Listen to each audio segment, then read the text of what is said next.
where we bring the small group experience to homes and hearts. I'm Jamie Shaver, and this is my co-host, Julie Van Gorp. And today we have with us Gina Erminger, Alicia Frick, and Holly Depew. Thanks so much, ladies, for joining us. You're welcome. Jamie, one of the reasons that we want to look at the topic that we are today, which is endangered families, but they are endangered and worth fighting for. And it's so much because we really have a changing definition of what a family is. And I think, Is there even a definition? Well, I think the thing is, we want to go back and go, what is the origin of families? Yeah, I'm one of those people, you say, go back to the beginning and say, if you're going to talk about a topic, we need to know what it is we're discussing. So what is the origin of families? Who originated, or where did the whole concept of family come into being?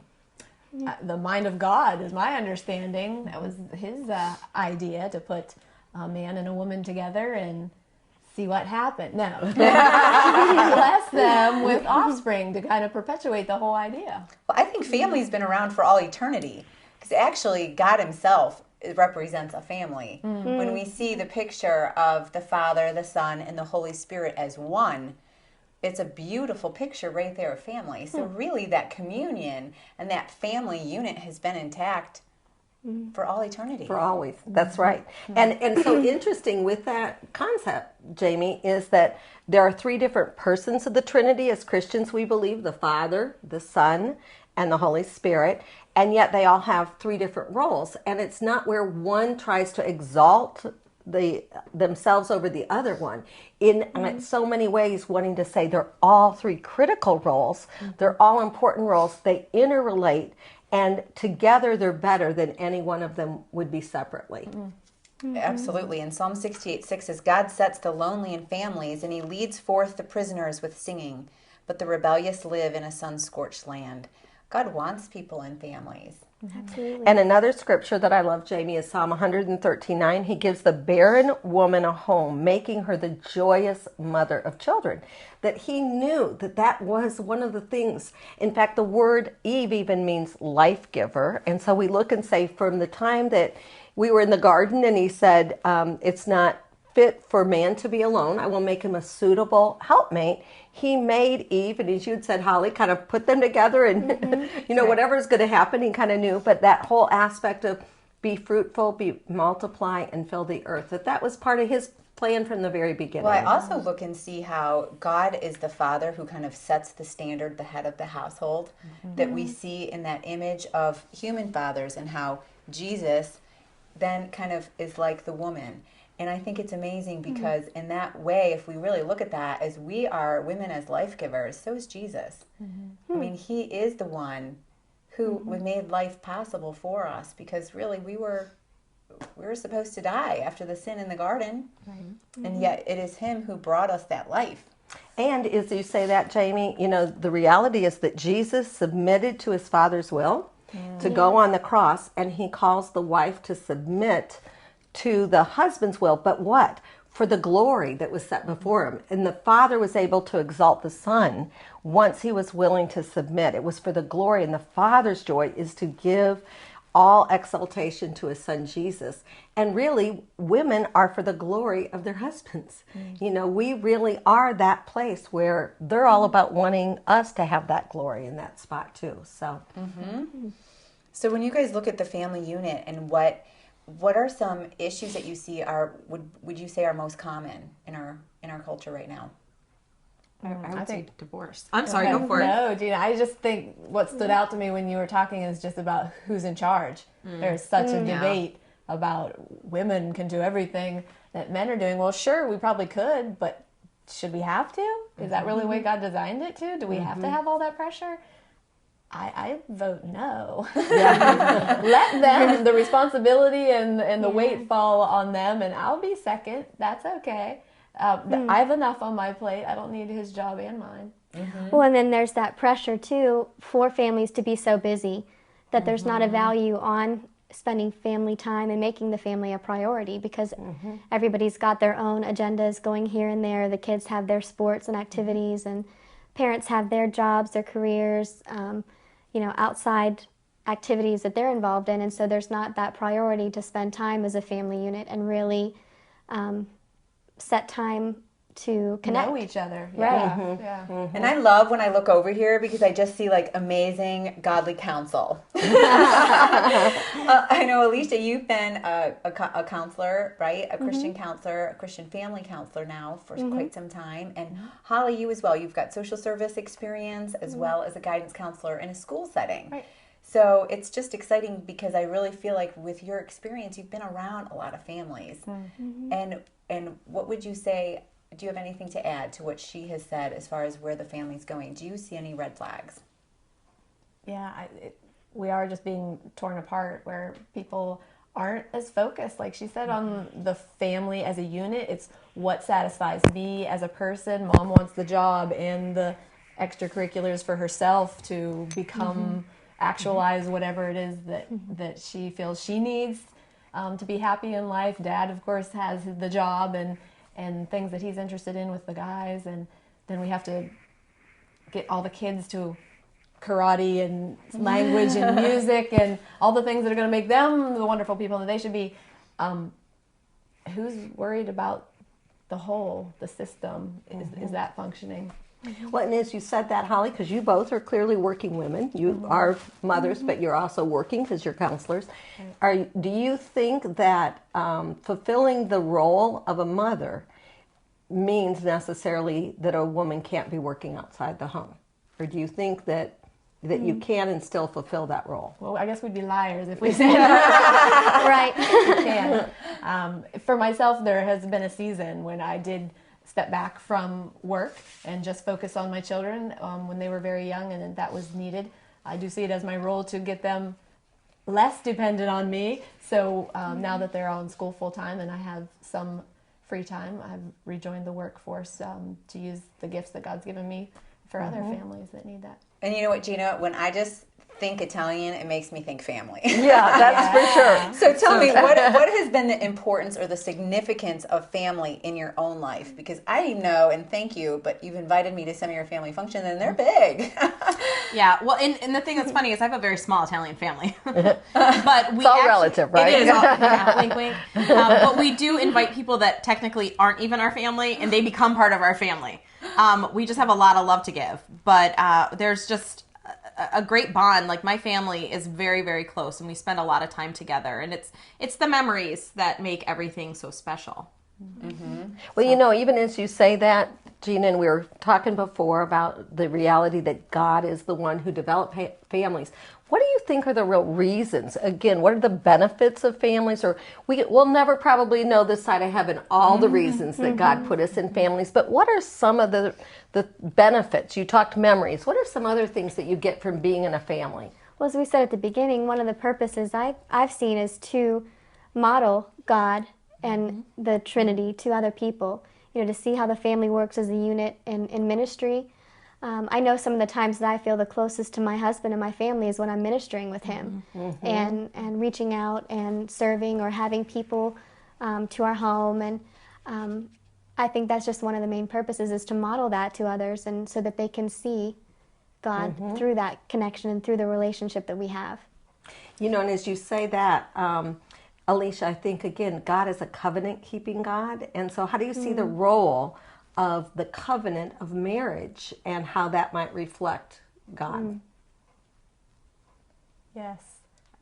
Unfortunately, we don't do that anymore. It's not till death do us part. It's till one of us kind of doesn't feel the way we felt that first time. And yeah, so unfortunately, within the Christian church as well, we're no better at it. We're not sticking to our guns anymore. And the witness is clear that we have lost the right to stand up and say, this is the way, when we can't even do it ourselves.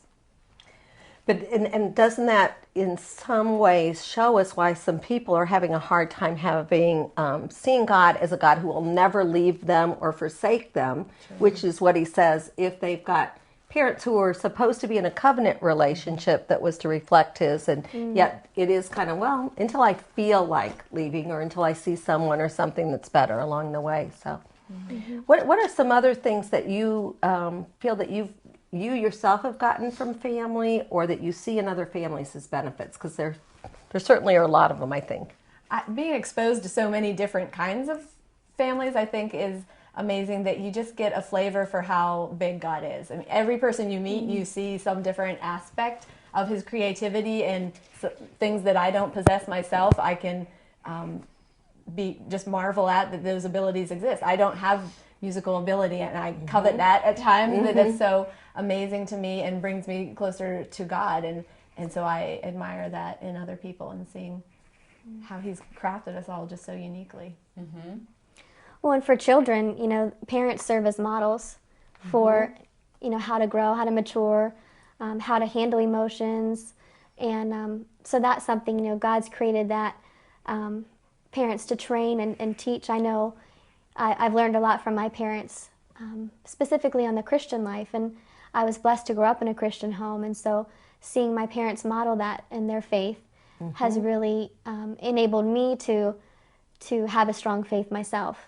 And I have made it my own. I haven't just, followed on their tail strings, but it was really neat to see that modeled for me. And did you see that, for all three of you, did you see a different role that your father served in the home than your mother, assuming that you came from an intact family, or? My father was always the head of the household. He was definitely, my mom was the nurturer. She's the one that took care of everything. But my father definitely was. We respected him as that role. Not Just that their voices were scary. I know. I was like, did God do that on purpose?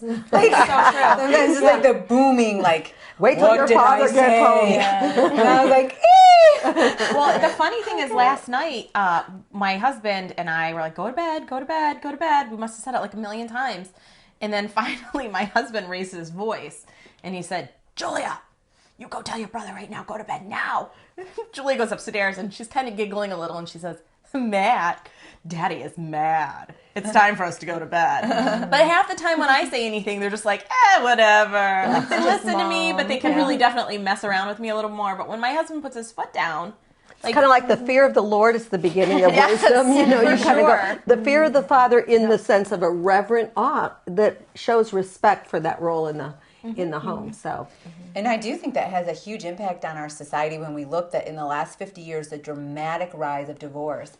And what does that divorce leave? It's single moms. And I do think that I know for me, even if my husband's out of town and traveling, I can sometimes feel like, oh my gosh, I just wish his voice was here, because it just seems to demand a greater level of obedience. And I'm working towards that for myself, but when I am with my kids more, sometimes it's just harder to parent by yourself, and I feel like that division in the family has caused so many problems. Oh, I have to jump there because being a child of divorce, my parents divorced when I was 5, so I don't really have family memories of us being together, and nothing infuriates me more than to hear people say, oh, well, children are resilient and it'll be fine. And that is just a load of I can't say, because I'm here in my 4th decade now, and it still affects me every day. That there are things that my children do that I would love to share with my parents, and I can't. Every birthday has to be 2 separate ordeals because they can't be in the same room together. Even at my wedding, one parent was present and one was not. It doesn't ever go away, and that's it doesn't such a get better. valid point. That is such a great point, Holly. And what would you say, though, to those people who say, well, it's not all bad. There's some things that could actually be gained, because now, like, your kids have 2 families to go see. Or, I mean, have you heard this kind of thing from people? It's kind of something that they say to soothe it and soothe the pain. And yes, I think God can redeem fallen man and what sinful men do, but it's not what he intended. And because of that, there are consequences that resound throughout the person's life.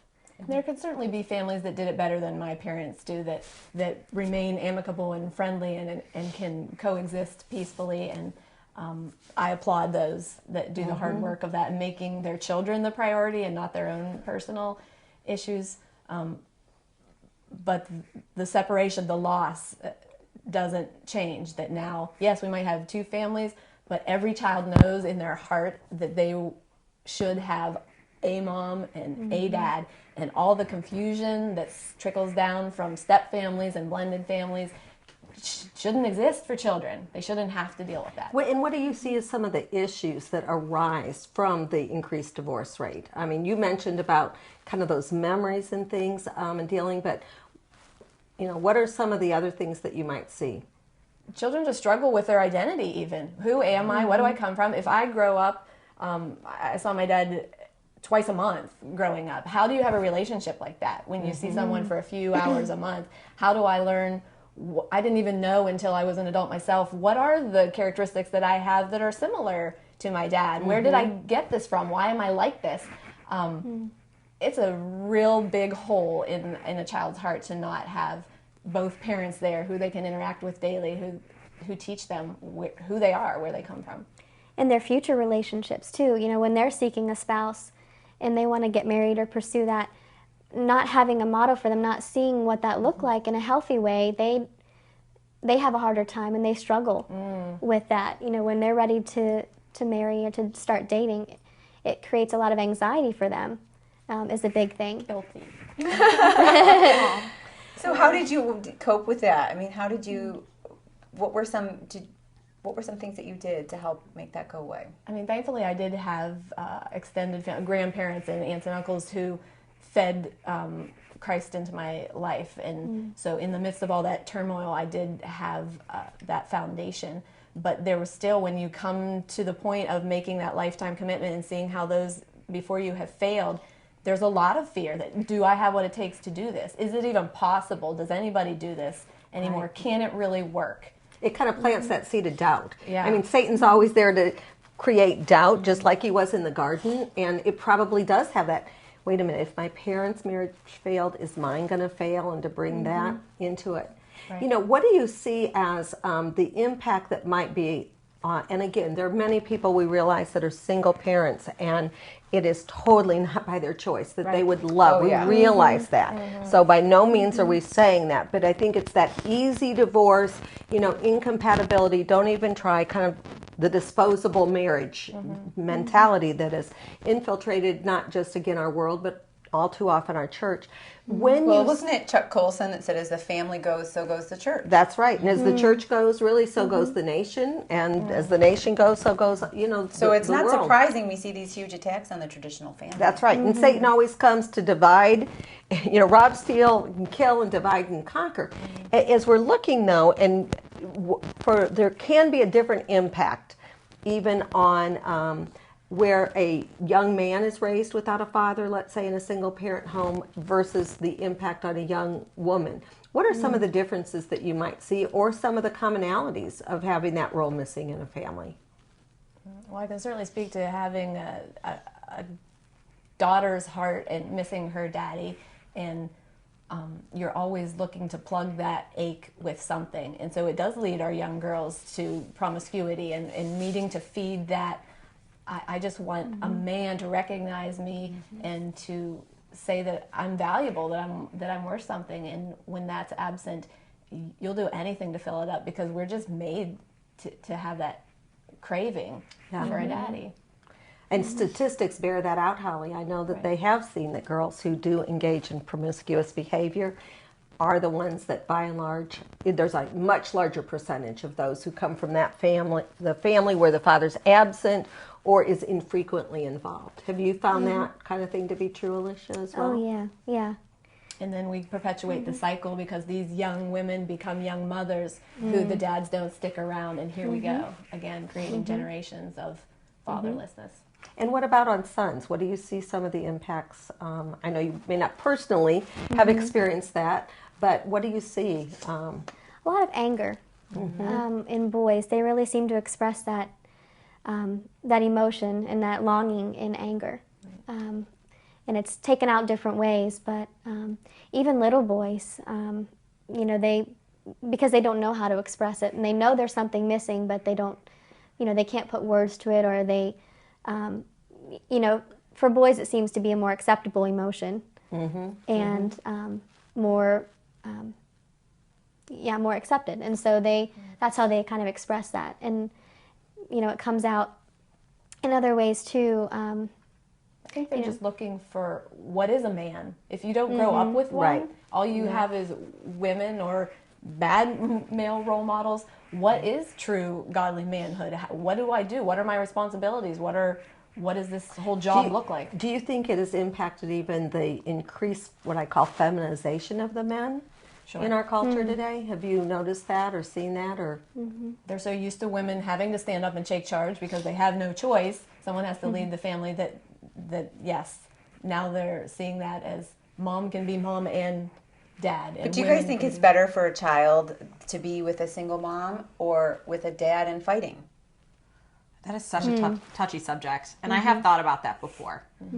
Or if it's two homosexuals that are together as opposed to a single parent or yeah, because a you husband hear and that a all wife. the time. I mean, You there's do. even, I think wasn't it Massachusetts, Julie, where we read that they were really even trying to keep some of these adopted children out of Christian homes because they wanted to make sure these children were more tolerant. And so I look at that and say, you know, what you guys are talking about, if the father's absent, is it going to make a difference if there's two mothers raising a child as a lesbian couple? Well, I just wanted to go back about better a single parent or two that are fighting. Obviously, you need to address the level of fighting. I mean, I'm not condoning anybody stay together if there's violence or someone's in danger. But just arguing, of course, that is unsettling to a child. And I'll be totally honest, in my Christian marriage, that there are seasons when my husband and I have less liked each other. And that's been very evident to our children. And they've come to us and saying, Mom, all you guys do is argue, and I hear you, at night, even if you try and protect them.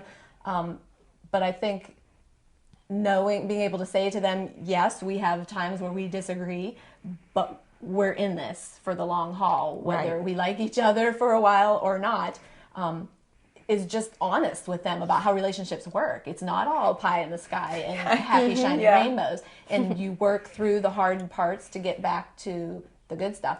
I don't know any other way to do it. And that can be such an important part, Holly. I know that my daughter, who's got a real sensitive, sweet spirit, but I mean, my husband and I, it won't even be what I say getting, on a 1 to 10, it might be at a 2 or 3, but that sensitive child could be like, don't be arguing, don't be fighting. Right. And I quickly say, there's a place where when you are living with each other, there will be disagreements. We are human beings that are sinners, and we're going to come together. But I think what you said, kind of thrashing it out to work it through, to bring to reconciliation, and where you can even go, and I think that role of forgiveness becomes a real issue in families as well, and kind of where you learn, as you were saying, Alicia, that character that is being modeled. How can you see that if what you're saying is, again, if it gets tough, you kind of split? I loved what you said too, because I remember being in a home where my parents did an excellent job. If they had any disagreement of being super quiet and shutting the door. Right. So all I saw is that my mom would get really mad about something and my dad would go do it. And so you can imagine the fun I had after getting married. When I was like, da, da, da, da, da, da, da. And then something came back at me and I was like, this isn't how it's supposed to be. Right. We don't fight. You're just supposed to do what I say. And it was this whole having to relearn it because it was not modeled, the whole idea that when there is a disagreement, this is how we're going to handle it. Yeah. I just thought there wasn't any, that you're just supposed to do what I say. That's not how it works. Yeah, I've learned a lot since then, but yeah. And so how difficult for children of single parents to see how you resolve conflict if there's no one there to conflict with. Or if it's always different people because they're dating, and even this cohabitation. Right. I mean, what are we teaching with cohabitation? I mean, Gina, what do you think some of the dangers are with that? Well, I think there's a lot of the anxiety that somebody's going to leave you. Because if these people, well, I guess I'm not really answering your question properly, but I'm thinking cohabitation in the fact where somebody's living with you for 3 months at a time, or maybe 6 months at a time, or a year at a time. That's hard for a child when they can't bond with someone. And it kind of goes back to when we were talking about adoptions and things like that. Even children that, when we were speaking to some of the adoption specialists, were saying that children that are a year old that really never had that bond and love, it comes later in life and it shows. Just like for what you've been saying, when you were 5 and your parents divorced, you lived at different homes, it affects you in different ways. So... Well, and I think, we do live in a world where there are so many people that are living together without that. What do you see as some of the major impacts of that on our culture? there's just that fear of commitment that if I actually say I'm in this for good, children just don't know how to do that when we're having boyfriend of the week or whatever, going through that. I know from experience. It dumbs down family. Like, then there doesn't need to be a knit. Well, I'll just be with so-and-so for a while, and we don't need to get married. We don't need to do this and that. And do you think we were talking about how God created, and we created all of us for that security, stability, and that's one of the benefits of family is that consistent, stable environment, that rock upon where you go. This is one thing I can count on. Mom and Dad are going to be here, whatever, but it's not just, and we've talked about the impact on children, which is clearly important, but if I'm living with someone and I'm not married to them, and people go, well, that's just a piece of paper. But do you think it impacts where you're always living kind of with that, well, they could walk out on me tomorrow? Absolutely. And how does that impact your heart? I guess that's my whole thing is what's happening to the heart of the men and the women who are involved in those relationships versus the ones that are married and say, we're in this for the long haul. Well, the ability to attach Yeah. just isn't there anymore. They've done research on, one-night stands and people who are consistently having one-night stands and, switching partners.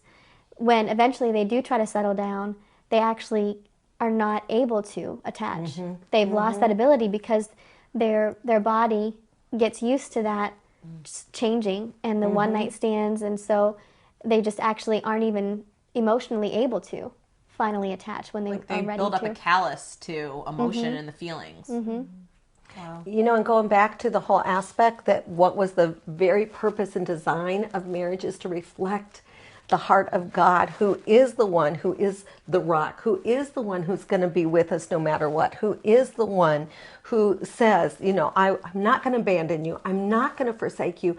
And yet, like what you were saying, Alicia, in that if you're going from here and there, it's just almost like how we choose the flavor of the month in terms of what God we're going to serve instead, and that idolatry, and we're not reflecting what God's initial purpose of marriage was, which was to be a reflection of the Trinity and a reflection of the heart of God. So in our churches, how can we come alongside these single people, these single parents? What do you guys think are some things we can do? I think we absolutely do have to mentor these young people and draw them into a family experience. And the moms and single dads as well, that they're missing out on that just as much as their kids are. So inviting those families over to be part of your family for a day or an afternoon and really being able to model that for the children. They can come to my house. There's always big room in party. the Italian family. That's right. We will feed you. We may yell at you. But we'll always love you. Well, that's love the it. important thing. Thank you for joining us on True View, where we challenge and equip women to live authentic Christian lives. Connect with us on our website or on Facebook. I'm Jamie, this is Julie, and we're committed to truth.